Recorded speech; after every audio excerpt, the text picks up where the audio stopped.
buhay sa kahanginan. Good day, students. How are you today? I am Teacher Hilda, and I am with you to help you understand the learning activity sheet in science. Join me and let's explore together what's inside our learning activity sheet. But before that, make sure you have with you your activity sheet in science, open, and answer sheet.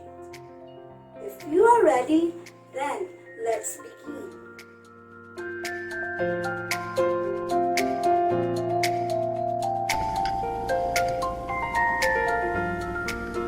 The Earth is believed to be enormously hot from within.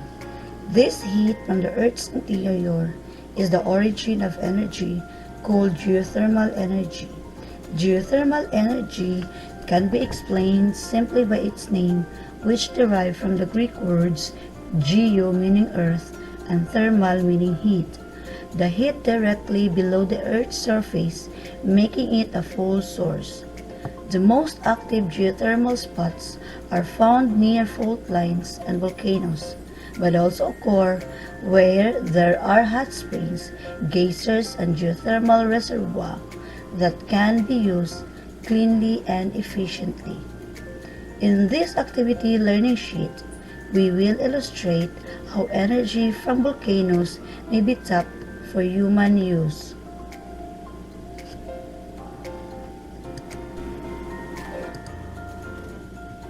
Our lesson for today is all about energy from the volcanoes.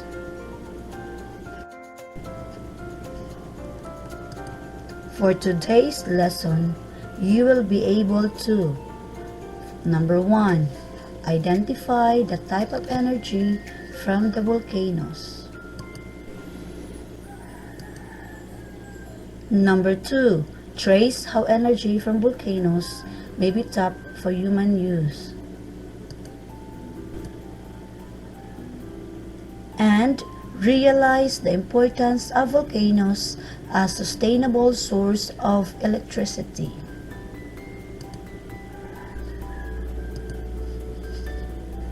In the previous lesson, you already learned what happens when volcanoes erupt. It has a beneficial and harmful effect to humans as well as animals. Some of the harmful effect is the heavy ash cover the surrounding landscape, withering the vegetation and killing the animals and fishes.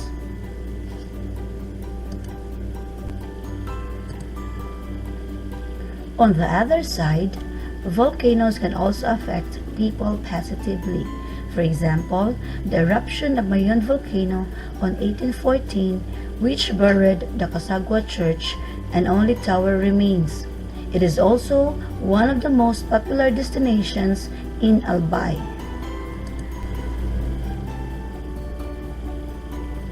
Before we formally start our discussion, let's unlock the following words. First is, what do we mean by sustainable?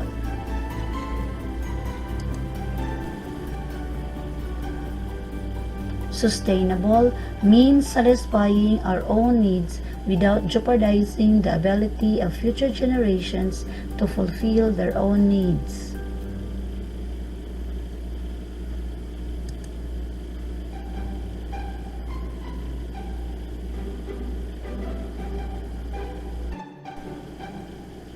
Next is reservoir. Reservoir is a receptacle. Condense. Condense to reduce to a smaller and denser shape.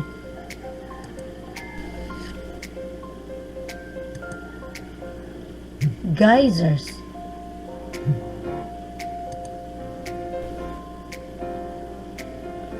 Geysers, a hot spring that erupts into the air in the form of water and steam. Turbine. Turbine, a number of device with a rotor.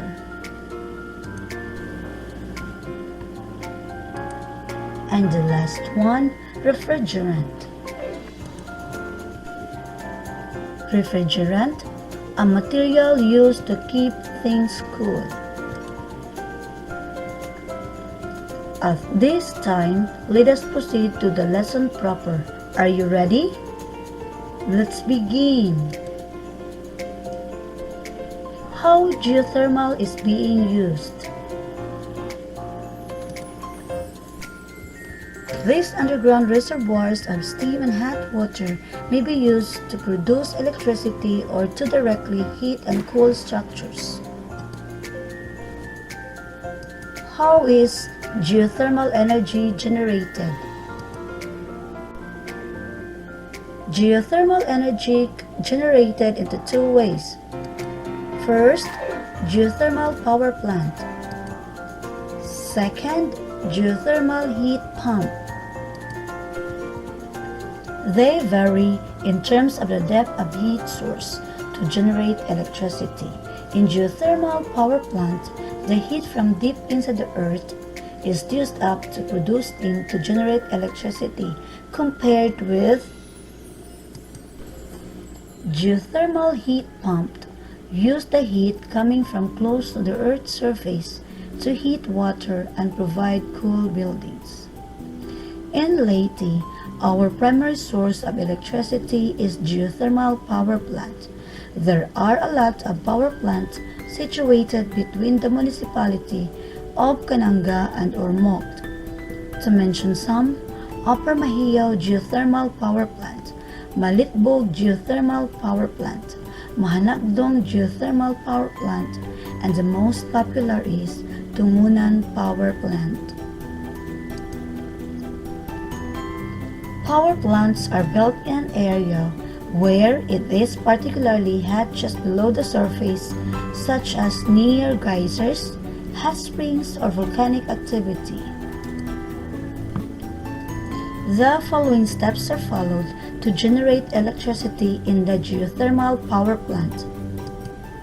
First, wells are drilled deep into the earth to pump steam or hot water to the surface.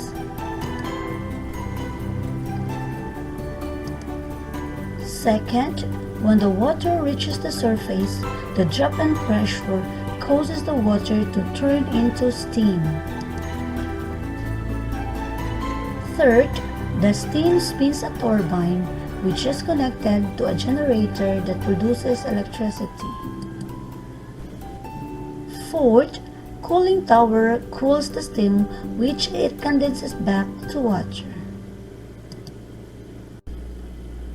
Lastly, the cooled water is pumped back into the earth to begin the process again. Next is geothermal heat pump. Not all geothermal energy comes from power plants. Geothermal heat pumps can do all sorts of things from heating and cooling homes to warming swimming pools. These systems transfer heat by pumping water or a refrigerant through a pipes just below the Earth's surface, where the temperature is a constant 50 to 60 Fahrenheit. The following steps are followed to generate heat in the geothermal power pipes. First, water or a refrigerant moves through a loop of pipes. Second, when the weather is cold, the water or refrigerant heats up as it travels through the part of the loop that's buried underground.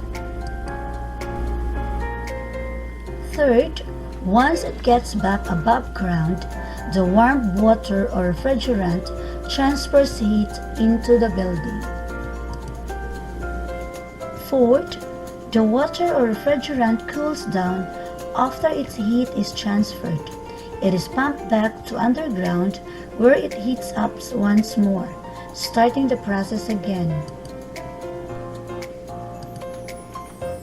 Lastly, the water or refrigerant cools the building and then is pumped underground where extra heat is transferred to the ground around the pipes.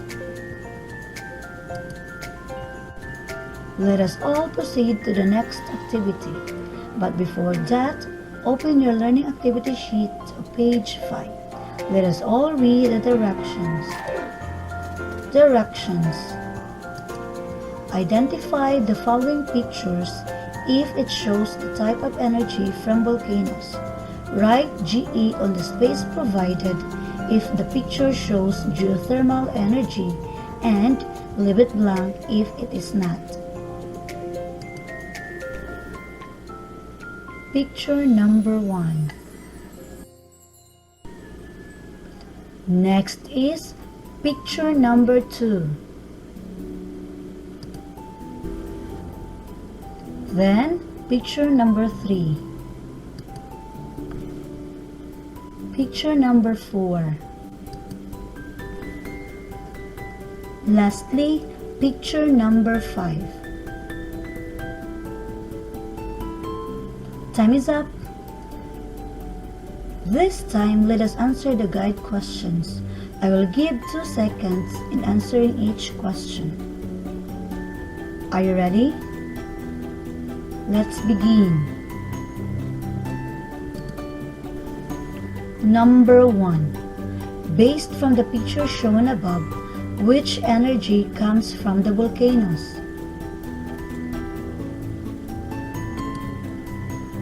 The correct answer is picture number 2. Number 2.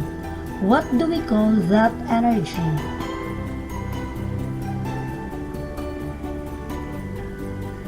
The correct answer is geothermal.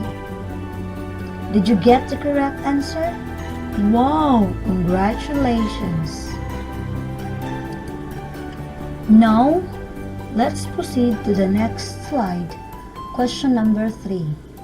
Does this type of energy play a vital role to us? How?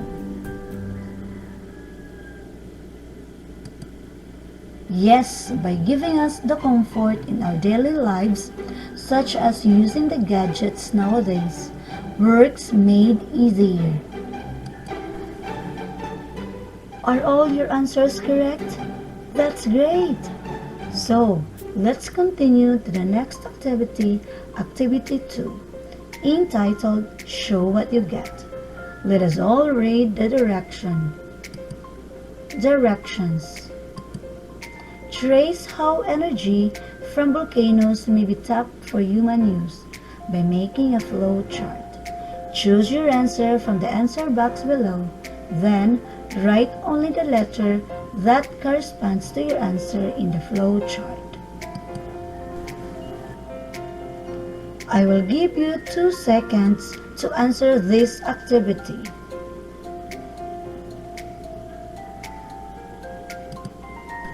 This time, let us answer the guide question. Again, I will give you 2 seconds to answer each question. Question number 1.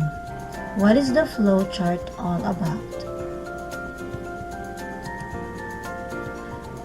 The correct answer is how energy from volcanoes may be tapped for human use. Now let us proceed to question number 2. Where does geothermal energy originate?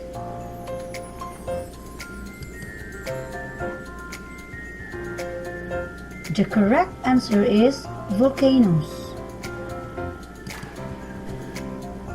Number 3 question. Give the correct sequence that shows how energy from the volcanoes may be tapped for human utilization.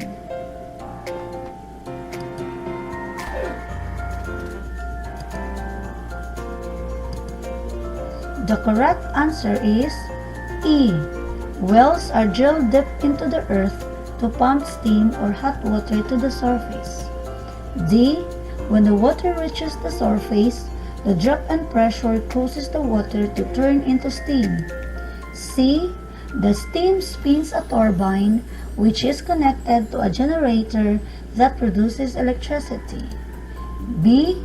Cooling tower cools the steam which it condenses back to water. And A. The cold water is pumped back into the earth to begin the process again. Let us all continue to the last activity number 3, entitled Feel Me. Together, let us read the directions. Based from the picture, write at least 2 or 3 sentences showing your realization on the importance of volcanoes as a sustainable source of electricity. So after reading the instruction, I will give you another 1 minute to do the task. Time starts now.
At this moment, let's answer the guide question for activity 3. Number 1. What do you feel upon seeing the picture above? Number 2. What do you think will happen if there is no electricity? Okay, let us proceed to the last question. Question number 3. Due to the COVID-19 pandemic, we are now experiencing modular distance learning in present education. As a student, how electricity helps you in answering your module? Actually, all the questions have a varied answer because we have different perspective towards the representation. Your teacher will be the one to weigh things out about your answer. Let us now go on with our generalization. Let us read the directions. Complete the sentences below.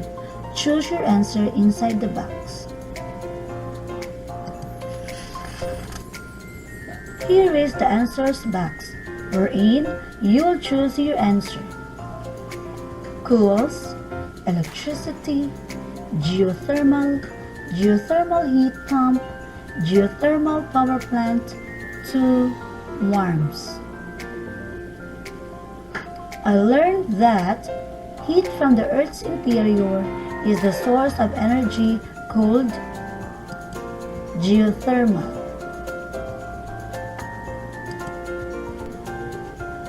The heat of the Earth warms water which is trapped in rock formations beneath its surface.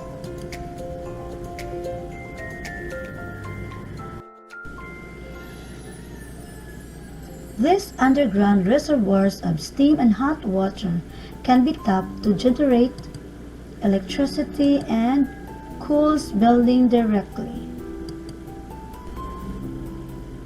There are 2 ways how energy from the volcanoes may be tapped for human use. These are geothermal power plant and geothermal heat pump. So, we're finally done for today's lesson. Please do not forget to answer the remaining activities of this activity sheet because your teacher will collect for them. This is Teacher Hilda, your science teacher for Quarter 3 Learning Activity Sheet Week 3. I hope you had a wonderful learning experience with me and all the students who tuned in today. Watch out for the next exciting lesson in science. Bye!